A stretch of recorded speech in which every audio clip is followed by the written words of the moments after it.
Good morning, good afternoon, good evening. My name is Peter J. Redding. I'm a professional master coach and I'm a professional master coach trainer. And today we continue our series of the steps of getting into a coaching engagement or a coaching relationship. And we are on episode number 9, which is talking about contracting. So all the previous work in terms of chemistry, is the client able, willing, and available to do coaching, and coaching is a good modality for that individual. We finally come to a place of yes, let's work together, let's formalize that, and we talk about a coaching contract or a coaching agreement. So that's the topic of today. If you're interested in what goes into a typical professional coaching agreement or contract, you're in exactly the right place. So welcome. Let me get the PowerPoint here. All right. And we are good. So this is after all the preliminary things that I just talked about.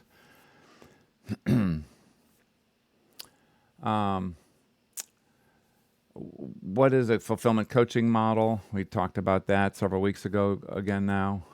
The overall quick review of the stages of a coaching engagement. Who are you going to coach? We talked about that.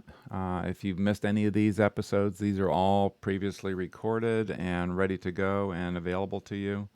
So I encourage you to go back and look at those. Practicing a coach-like conversation is a spectacular way of honing your coaching skills and practicing the competencies of coaching by having what I call coach-like conversations. And that's a way to get your foot in the water. The coaching sample session is a formalized session that generally takes about an hour. And we went through the different components of that to inform the client. What's your role in this? What's my role in this? What is coaching all about? How is it different perhaps from other forms of support that you may have been accustomed to or used to in terms of trainers, in terms of mentoring and so on?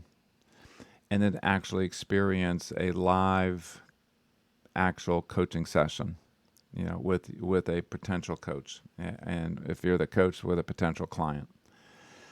We did an actual live session of that. So again, if you've missed any of those, they're all recorded. They're on Facebook and YouTube. You can go back to listen to those. Number 9, today we've come to contracting. So this is when the prospective coaching client and the coach says, yes, I would like to work with this potential client. The client says, I think I'd like to work with this coach. I have a good sense of chemistry or feel a sense of safety with this individual. And we get into the written agreement. And so the International Coaching Federation, which I refer to often in this series, again, I am not an official spokesman for them. I've been a longtime member and contributor to the International Coaching Federation. Highly encourage that you become a member if you're a professional coach. And what they say is we don't dictate what goes inside of that contract, but to actually have a written agreement so that there's really good clarity as to what's being delivered, what's not being delivered, who's doing what are the fees involved, the payments involved, what happens if or when something happens. Okay, so that we'll talk about those things today, actually. So have one. Plain and simple, have a written agreement. Even if you think that you understand and you think that the client says, no, I don't need a written agreement. We can just do this on a handshake, or I understand what you want to do or what we're doing here. Have a written agreement. In the early days when I was the chairman of the IRB, the Internal Review Board, I think the majority of complaints that we got in from clients was there wasn't an agreement. There wasn't a written agreement, or it wasn't clear. It wasn't a clear agreement as to what would happen if this happened, or if I wanted to change my mind, or if I wanted to cancel. So the lesson learned over the last 20 years: have a written agreement. It's just that simple. If you're a professional, you put it in writing. All right. So the formal agreement that the client, which I'm going to refer to as a coachee in some cases, and the coach have mutually agreed to enter into a coaching engagement. All right. The parties of this agreement or contract is the person being coached, the coachee again, the coach, of course, and in some cases, the sponsor. The sponsor is the individual within the organization that is organizing these coaching engagements, and or the person, the entity that's paying for it. So in some cases, this is the human resources VP or chief HR officer. It could be the L&D officer. It could be the CEO. It could be anyone in the organization that has the authority to pay the coach, basically, and to arrange this agreement. If that's the case, then there would be three people that are signing this agreement: the coach, the one that is being coached, and the one that is paying for the coaching. All right.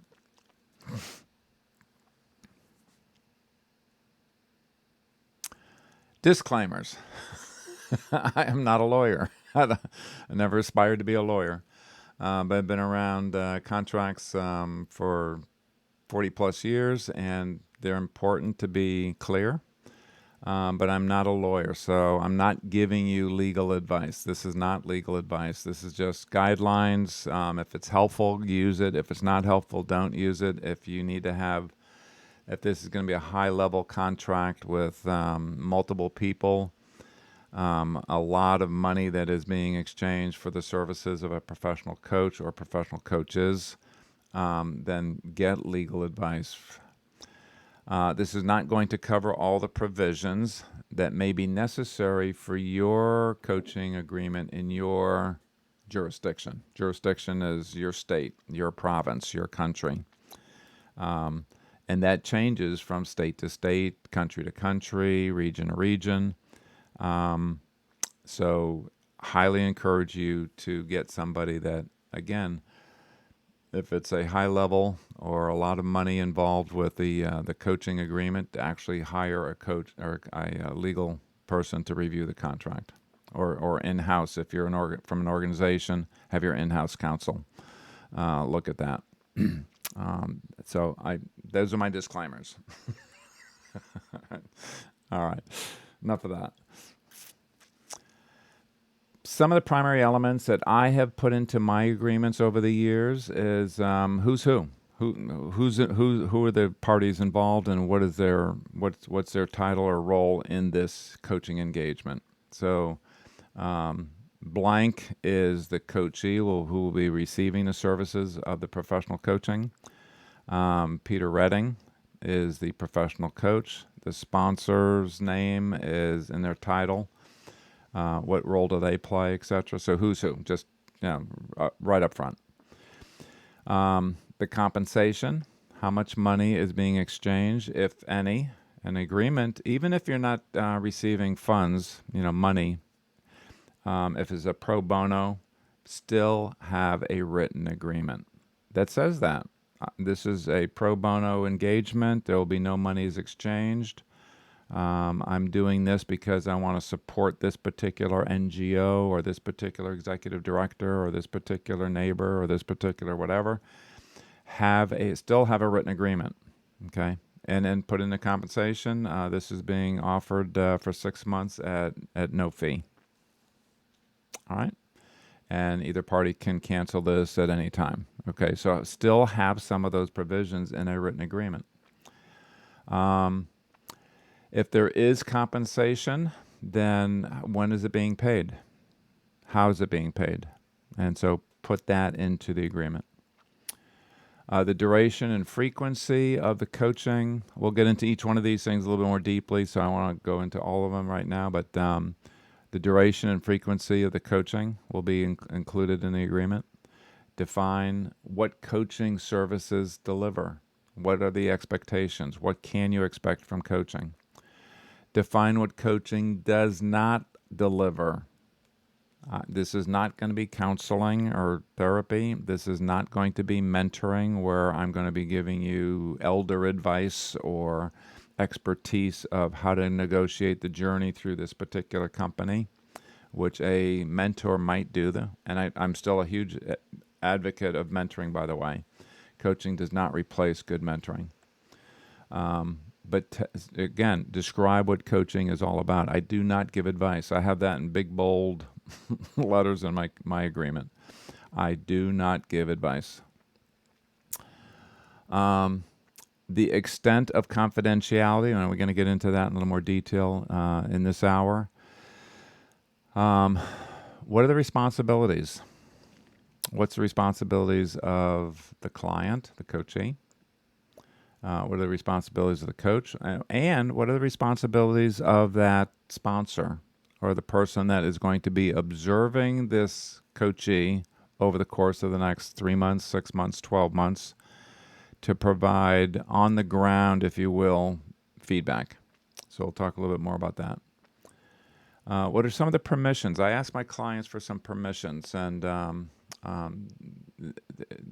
you may want to use all of these. And again, these are just recommendations from me. You can add your own permissions if you'd like, but it's really a nice thing to put into the agreement. And finally, the code of ethics. Every single agreement that I have ever had with a coaching client has had the ICF, International Coaching Federation's Code of Ethics. And I sign that code of ethics and say, these are the codes of ethics that I follow to the best of my ability. And that's an addendum to my agreement, every single agreement, to let them know I'm a professional. It's a great way to indicate I am a professional coach. I know what I'm doing. I've been trained. Yeah. Okay, so that's the journey ahead of us today. Let's move on. Number one, who's who, name of the coaching client, name of the coach, the sponsor, and the sponsor's position within the company. Okay, that's title, etc. Pretty straightforward. Not going to spend a lot of time on that one. Compensation. How much? When is it due?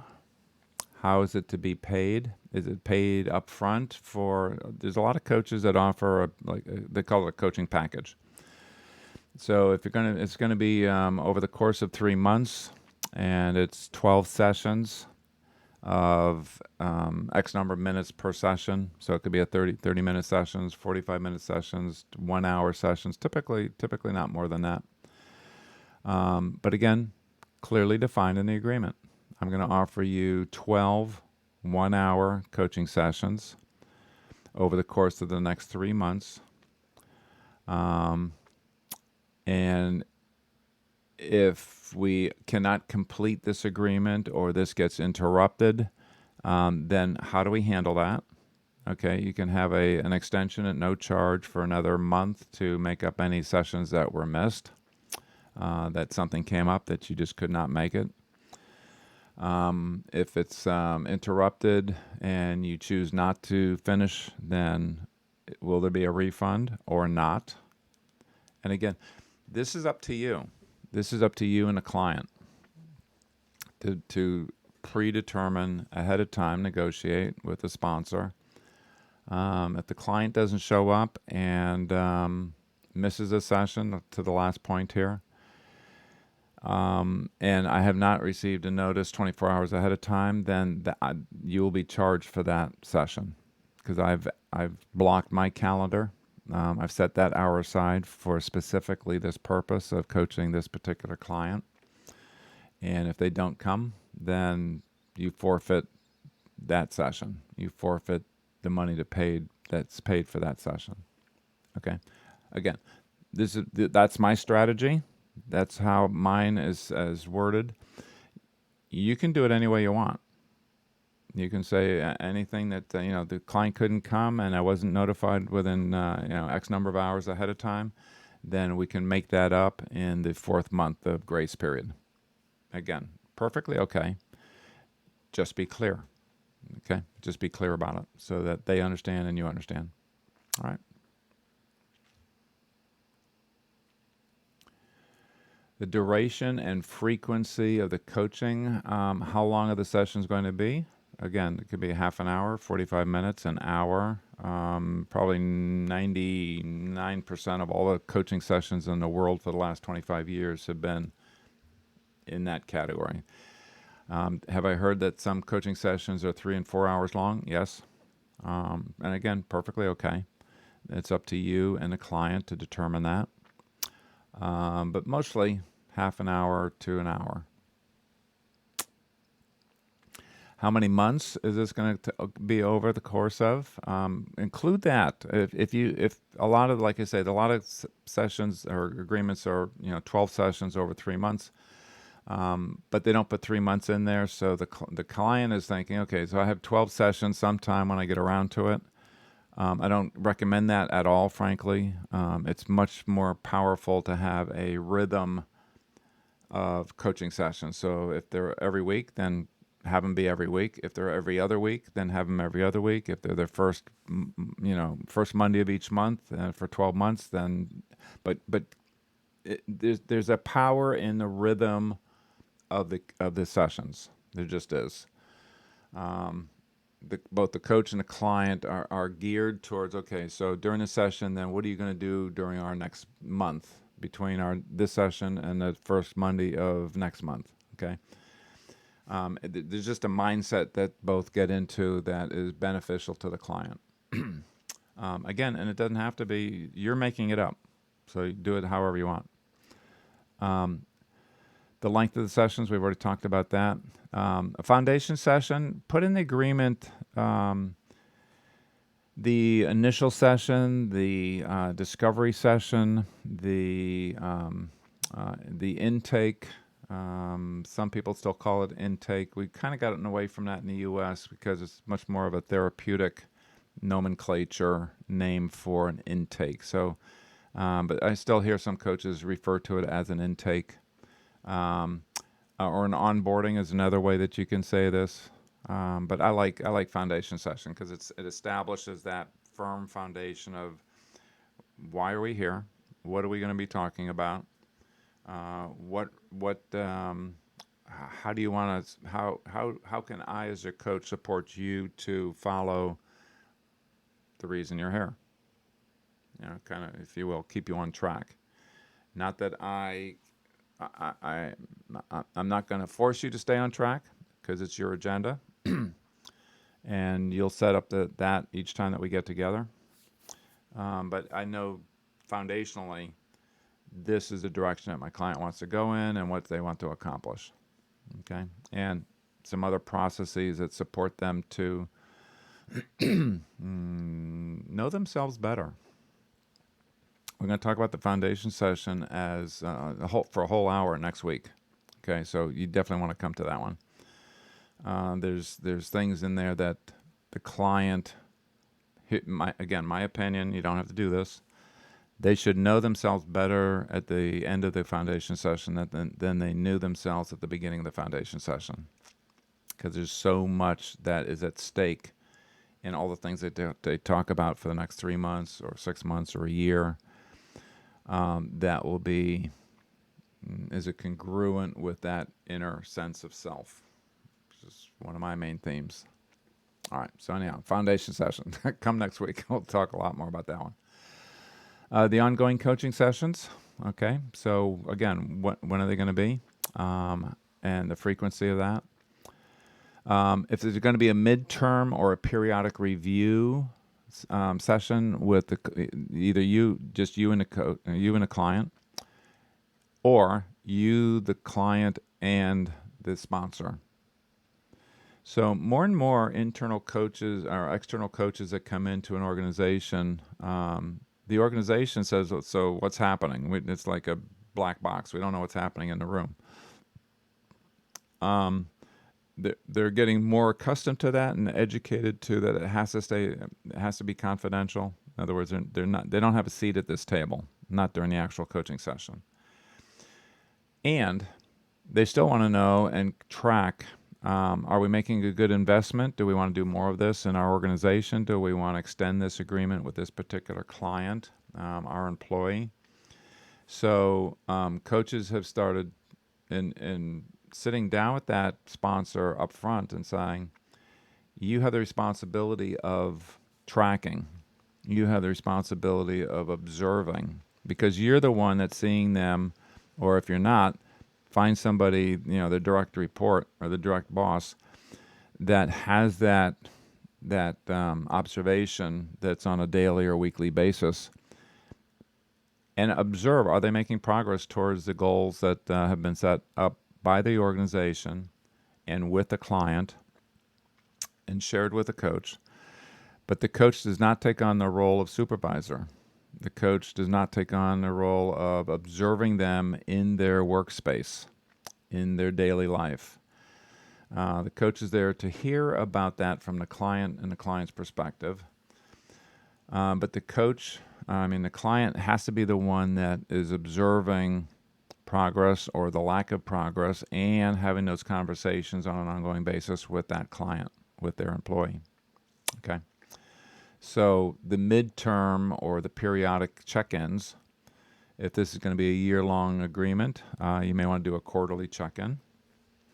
The coach does not reveal during those check-ins so here's my observations of the client, even when asked directly by the sponsor, Peter.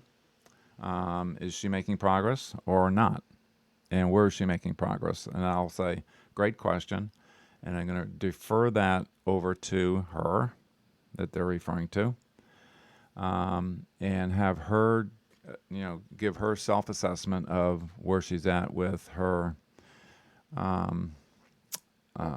goals for the coaching engagement. Okay, so I may be there as a referee. I may be there as a facilitator of that conversation, but I'm not there to provide my input and give them my assessment.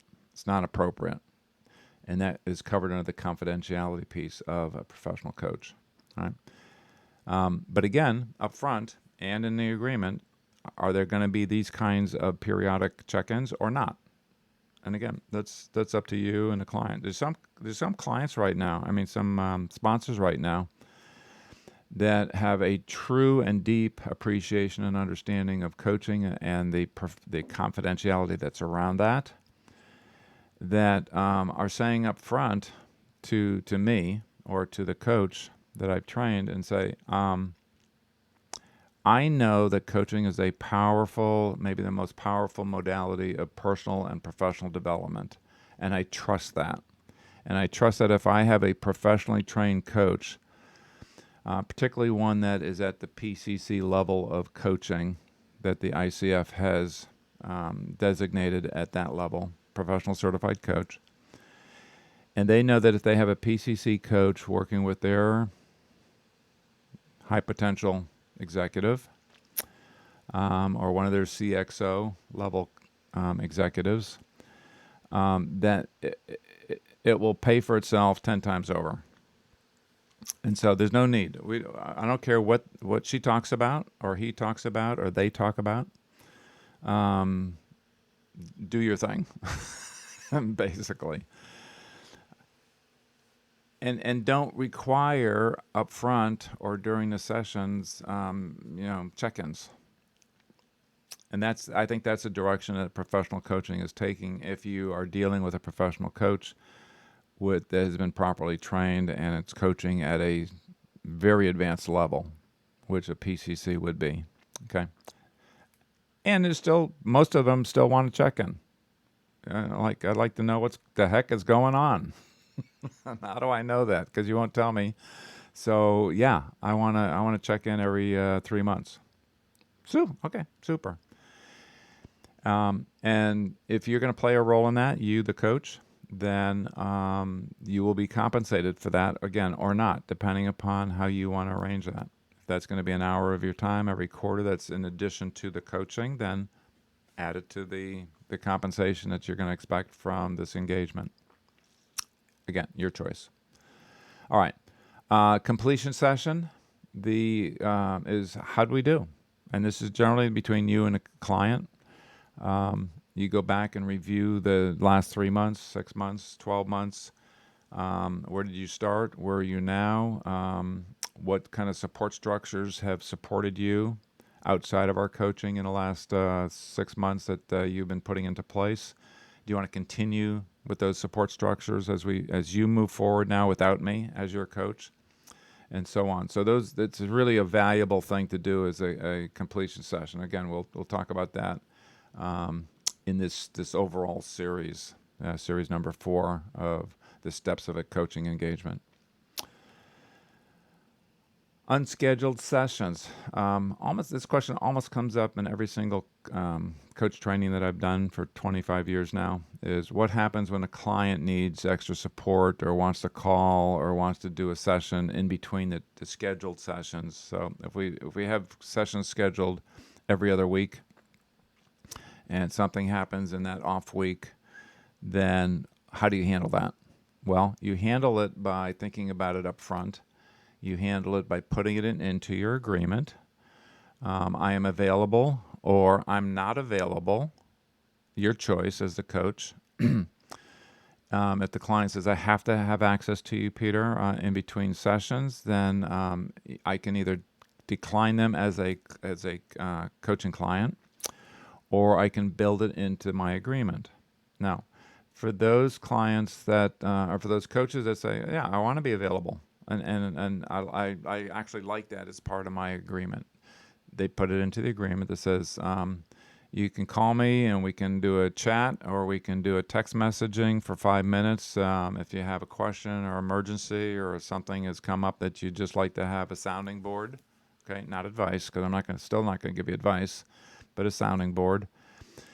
And so a lot of coaches will handle this. If it's less than 5 minutes, it's part of the deal.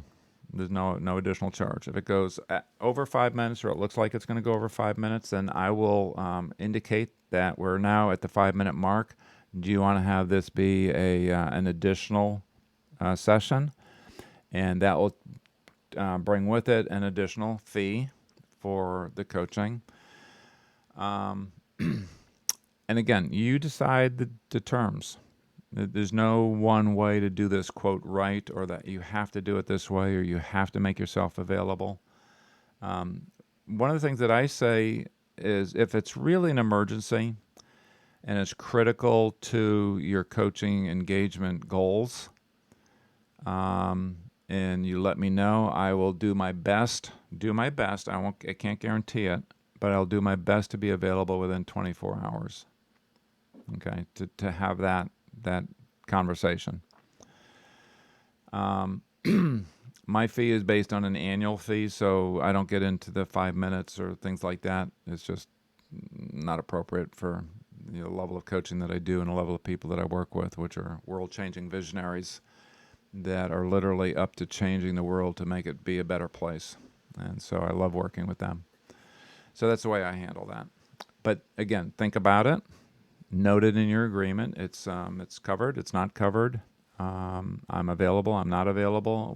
What's the term that I can be available on an unscheduled day? Because guess what? I got other things to do. I got other commitments.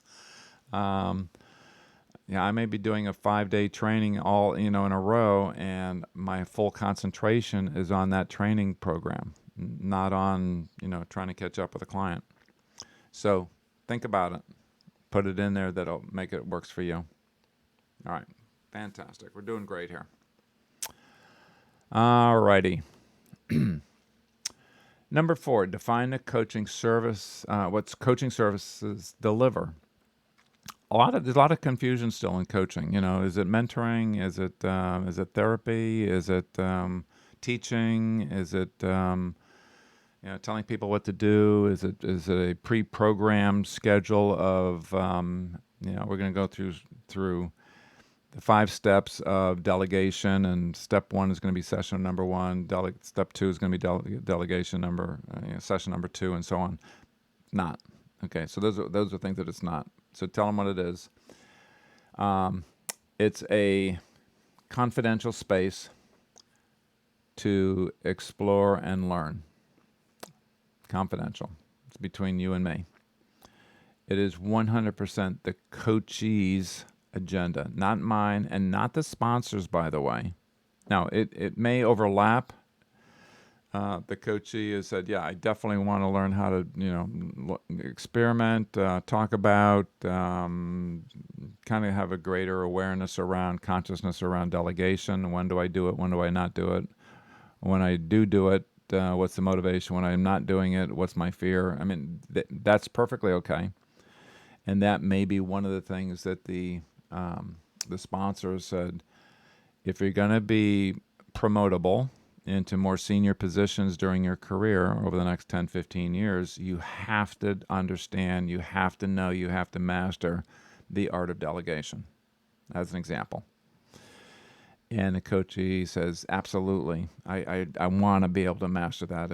I've struggled with it for the first 7 or 10 years of my career. I have to, if you're going to do it right, I have to do it myself. That's what I grew up with, right? Okay. So at the beginning of every single coaching session, as a coach, I'm going to ask them, give you a nomenclature here, a PCC marker 3.1. What do you want to accomplish by the end of our session today? What do you want to accomplish by the end of our coaching session today? Okay, in the next 58 minutes. They can come up, the client, says, yeah, I know delegation was one of my goals for this overall engagement, Peter. But something really major happened with my parents. And my brain is just not available to talk about delegation right now. So by the end of the coaching session today, I want to have a strategy and the next 3 steps that I need to do in terms of, supporting my folks. With, again, it could be medical, it could be, housing, it could, whatever is going on. That's the topic for the day. It's the client's agenda. It's the coachee, the client agenda all the time. And so that's one of the primary elements of in the formal agreement to define what is coaching. And it's not the sponsor's agenda. They can suggest an agenda. The client can agree to that agenda. But in the confidentiality and the privacy between myself as the coach and my client, it's the client will drive the bus. They are in the driver's seat, period.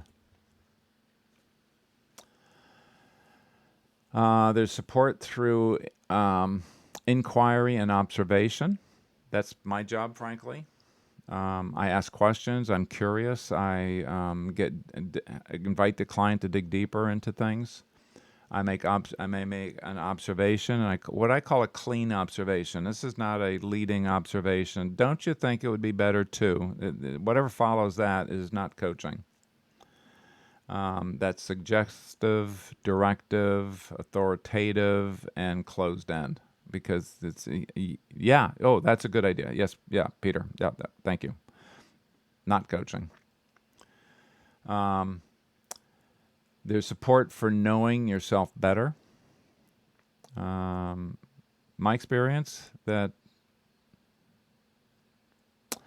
before my clients go through the foundation session to go through a discovery process, a deep dive into themselves, none of them have had the clarity and the written down articulation on one piece of paper that they end up with as a result of the discovery process that I go through in the foundation session. That's the very first session that they go into after contracting. So they will know themselves better, and they raise their level of awareness in coaching. So a lot of this stuff is subconscious or unconscious, and they've just been on kind of like autopilot, right? So when this happens at work or this happens in my relationship, this is what I do. This is my knee jerk, automatic reaction every time without thinking about it, because I've been doing it for 30 years, and that's just the way I do it. That's just me.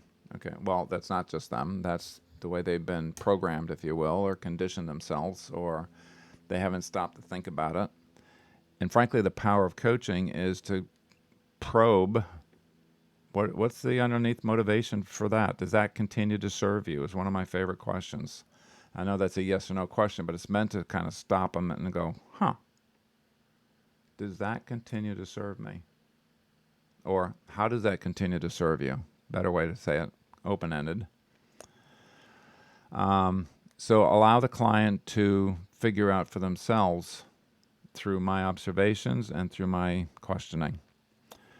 And knowing themselves better, and to align the rest of their life with that deeper dive of who they are. Is that really who you are? It supports the alignment of the organizational goals. So the client legitimately wants to,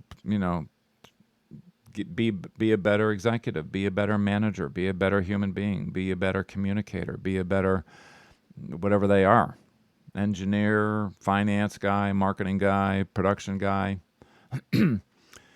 And so they come into this with those developments, and they want to develop those.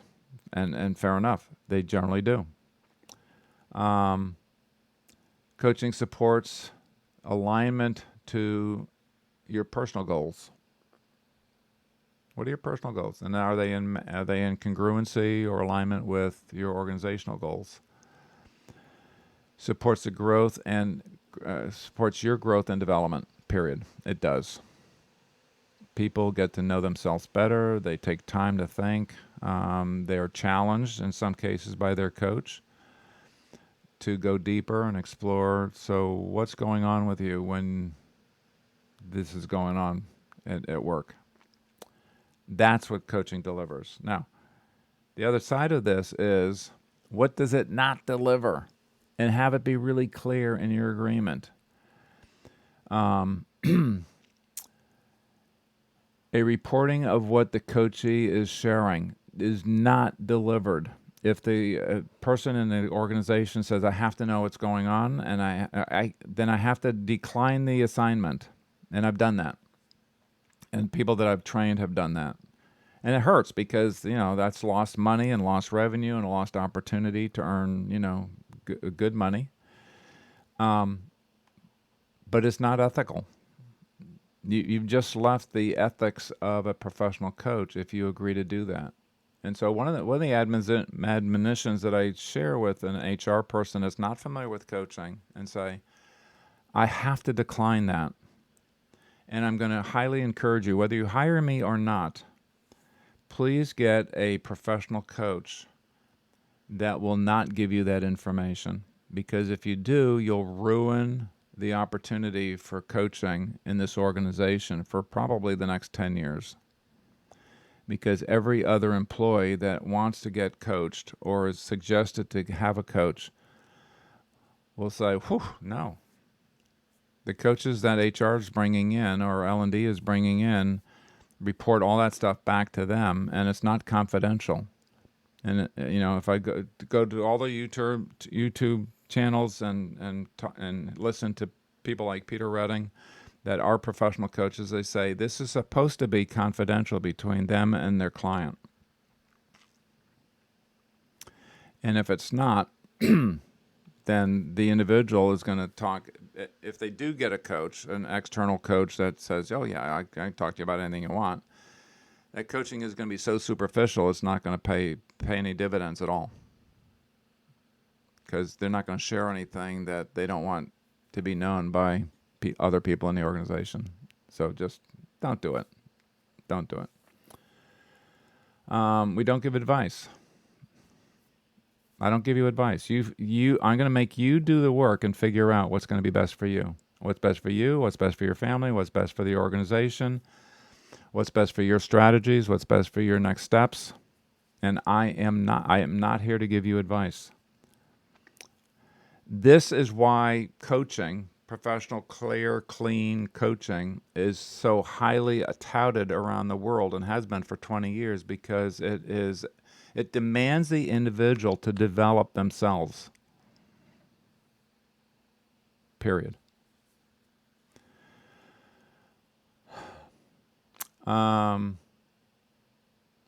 What else we got here? I don't provide you strategies. I'm not going to tell you, okay, step 1, step 2, step 3. That's going back into the realm of advice giving. I don't give you strategies. You come up with your own strategies, or you figure out a way to find those strategies from other people. Maybe other experts in the field, reading books, going to Google, going to YouTube, going to your mentor. They can share those things, but that's not part of coaching. It's not part of my professional coaching. If you come up with the strategies, and I'm there to support you to explore those deeper. Out of those 4 strategies, which one is most comfortable for you? Okay, that might be a question. Telling the coachee what to do or how to be, not my job. Teaching, training, mentoring, I do all 3 of those things, but not as a coach. I've been doing coach training.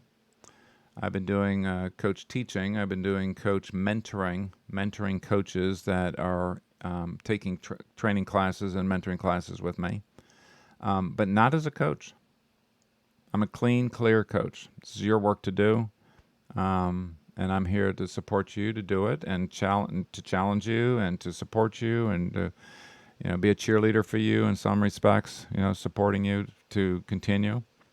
Observing where you are making support, or are making progress. It's not counseling, therapy, or this is the elements that I'm putting into it, is asking them, are they under the care of a therapist or a psychologist, or are they taking any RXs, mood altering drugs? RX means drugs. Are you taking anything? So put that into the agreement. If they're, for example, Prozac is a depression drug that is an antidepressant that modulates an individual's moods and emotions. So I ask that so that I'm understanding that. But again, if they start getting into the realm of wide mood swings as part of this, I'm not a therapist. I'm not a psychologist. I'm not a doctor. I don't have the training or the credentials to do that work. So again, I include this, and the coaching does not include that. Okay? So that's what RX is. Moving on.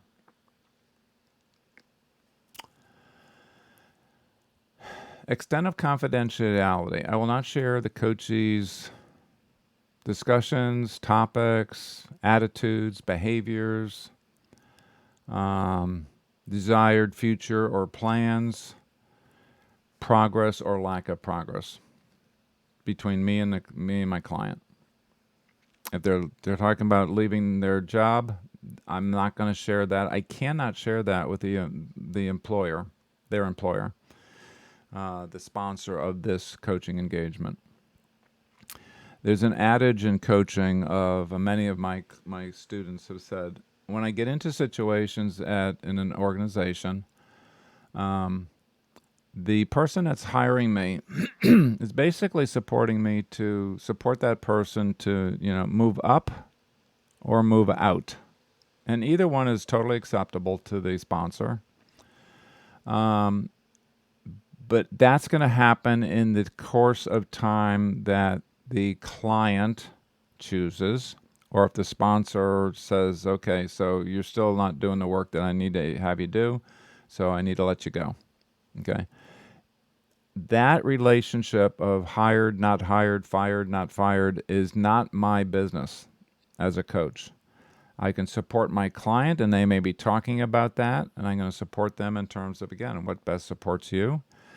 What is it that you're willing to change, perhaps, or not willing to change, or capable of changing? We can get into all of those kinds of questions, but I don't have an agenda of them staying or leaving. That's going to be a decision that's between them and their employer. Unless, in big bold letters in the middle of this, unless I am ordered by an official governmental edict. In the U.S., we would call that a subpoena. I do not have coach-client privilege. Privilege is granted in the United States to a lawyer that is going to be defending this particular person in a court of law of doing something illegal. And the client can share with that lawyer anything and everything that they did, didn't do, whatever. And the court system, our legal system here in the United States, says we cannot force that lawyer to divulge what they have learned from this particular client. Okay. Some of that is translated over to, for example, a priest and a penitent, someone that is giving a confession of, asking God for salvation and forgiveness. In some states, that's recognized. In some states, it's not recognized. So again, this is variable depending upon the state you're in, the province, the country. In this country, I do not have that privilege. If they subpoena my records or my memory, then I am under obligation by law here in this country, U.S., to divulge that. The other thing is I have to report, again, legally, if there is cause of potential personal harm to themselves or to somebody else, or property harm or damage, in the case of threatened sabotage, for example, or a possibility of an illegal action. I have an obligation under being a citizen of the United States to report that to the proper authority, police department or fire department or the person that is called in that vicinity for a safety check, for example, to make sure that that particular fellow citizen is not harming themselves. These are rare. I've never had any of these come up, frankly, in 25 years of coaching. And at this stage, I have probably, I'll say 200, 300 clients that I've worked with off and on over the course of the last 25 years. Never come up. It's come up with some of my students. And so they have to report to the local authority that they're concerned about the well-being of this particular client. But think about this. The clients that we bring in initially have a sense of self-responsibility. We ask them a question of, on a scale of 1 to 10, how responsible are you for creating your own life? And most of them are 8, 9, 10. I mean, highly, it's not they're perfect human beings by any means. And the coach is not a perfect human being, but the clients are generally have taken responsibility for themselves, and 99% of the time don't get involved with this at all. But if it does happen, and again, put it in the agreement. What's the extent of the confidentiality? Yeah. All right. Moving on. Number 7, what are the role responsibilities? What's the coachee's role? What's the client's role? What's the sponsor's role? And the sponsor may be different than the coachee's direct observer. So the sponsor might be, again, the HR department or whoever's going to, has the budget line item to pay the coach or authorize payment to the coach. That may not be their direct boss, or it might be. It might be one and the same. If it's a different person, then what's the role of that direct superior? What kind of feedback are they going to get? How often are they going to get it? Will it be in a congruency with the three developmental plans that has been designated for this coachee to work on during the coaching sessions? And what are the observations? What's the observation of his communication skills, and how did they do in that last Zoom meeting where they were presenting the product specifications to the 1,000 people around the world that need to have that information? Okay, how well did they do? Were they prepared? Were they, whatever again was determined up front of desired improvement? How are they doing? Because a coach is not there during that Zoom meeting watching the client make that presentation. It's not part of what I do. We may have talked about it. May have talked about it for a long time or short time, but is the client doing anything with that for themselves, and is it being observed in a positive manner or not, as the case may be? Yeah. Permissions. This is an interesting one. So I ask for permissions to best serve you, and I ask permissions that might be optional. Some of the ones that best serve the client that I have, again, written in there and have them initial it off, that particular line item. Do I have permission to be direct with you to support your agenda? I was trained to not be confrontive. I was trained to not interrupt. That's not a polite thing to do, Peter. That we don't do that in polite society. Okay. And I find that there's a cultural thing around the world that apparently my parents took the exact same course that all the parents in India took and Europe took and Latin and South America took. and that you don't interrupt, right? You don't confront, etc. So these are permissions, and I put them in the form of a permission because this will support the client for me to be able to do that from a place of support, from a place of wanting them to get the most out of our coaching. So do I have your permission to be direct with you to support your agenda? Do I have permission from you to interrupt long stories, again, that supports your agenda? Do I have your support to ask you to explore potentially sensitive areas? And it lets them know that we're going to do deep dives here. And we're going to do things that are meaningful to you. And for me to be able to do my job even more effectively is to ask you for these permissions. Okay. Now, I also give them permissions in terms that are under a separate little box that says optional. So you can say yes or no to these, basically. Use your name and contact information from my ICF hour log. So professional coaches are required to keep a coaching log of their clients. Not the information that's talked about. Again, that's all confidential. But I work with Joe Smith. I work with Joe from January of 2018 to the end of 2019. And over the course of those 2 years, I was coaching him, I'll say 30 hours. Okay. Total of 30 hours over the course of those 24 months. So that would be on the log, and the log then would have his email or contact information so that if the International Coaching Federation, in my case, there's other professional organizations, but that's the biggest one in the world, wanted to do an audit of, is that legitimate? And was Peter really coaching Joe? I need the permission for them to be on that log.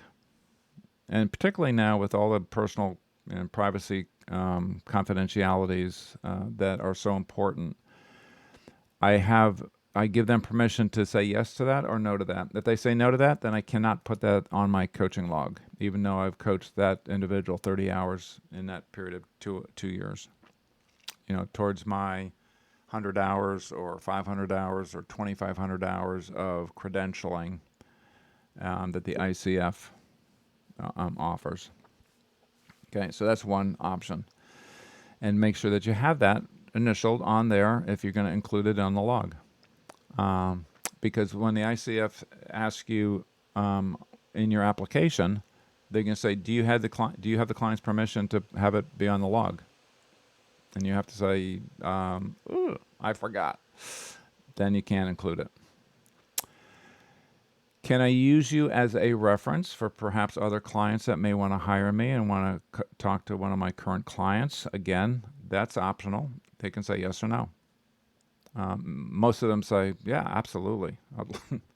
Yeah, I would hope that everybody that's a world-changing visionary, Peter, hires you. And they may be in a very high-profile position in the public where they don't want that to be revealed. And so that's why I give them an option.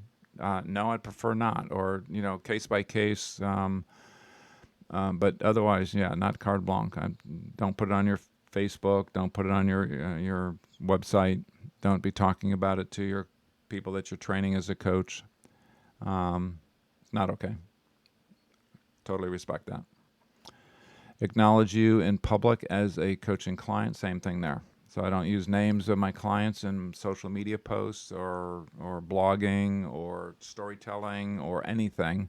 It's not appropriate. So those are permissions. All right. Final one here.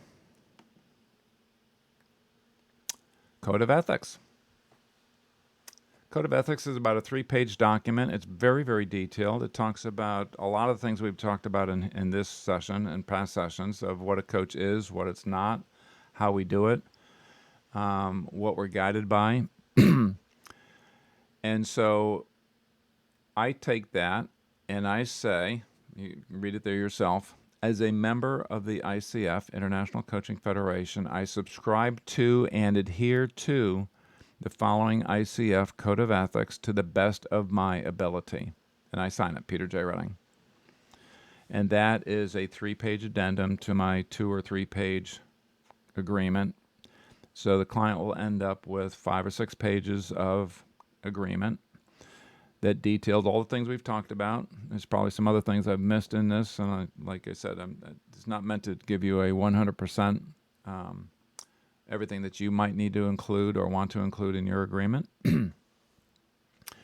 But I've always included that, and I've found that the clients appreciate that and say, wow, there's a lot to this profession, isn't there? And yeah, there is. So it's a great way for me to continue to educate one person at a time or one company at a time what professional coaching is all about and what it can deliver.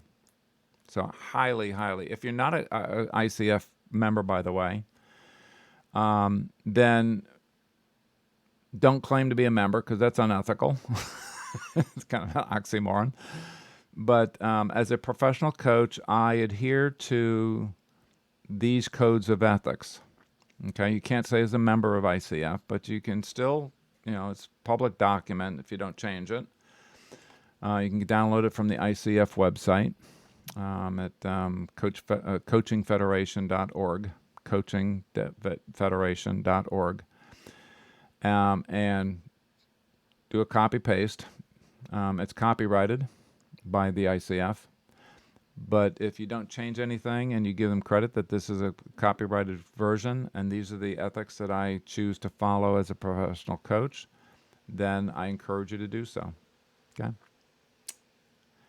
So with that, we will wrap up for today.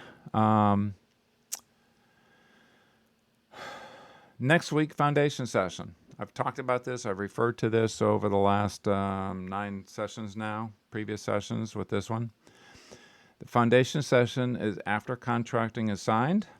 Everybody's all set and ready to go. Before I do the weekly or ongoing coaching sessions We do this foundation session that is probably, for me right now, it's a 3 to 4 hour session, 3 to 4 hours.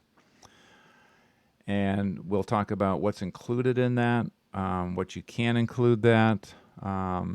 It's in coaching parlance, this is a coach's agenda. You set the agenda for this session. After this, it'll be the client's agenda for all the weekly sessions. But this one, I'm going to take you through some processes, self-discovery processes that will help me to support you better, for you to be more conscious. We'll talk about the goals that you want to have over the course of the next year of our coaching engagement. And it's also a chance for me to get to know you better and get you to know me better and me to know you better. And it's also a time for building trust and safety, so they can be safe about talking about anything that they want to talk about with me, as their coach for the next year. So you don't want to miss this. I look forward to see you there. And with that, I wish you good night. Be safe. God bless. Namaste.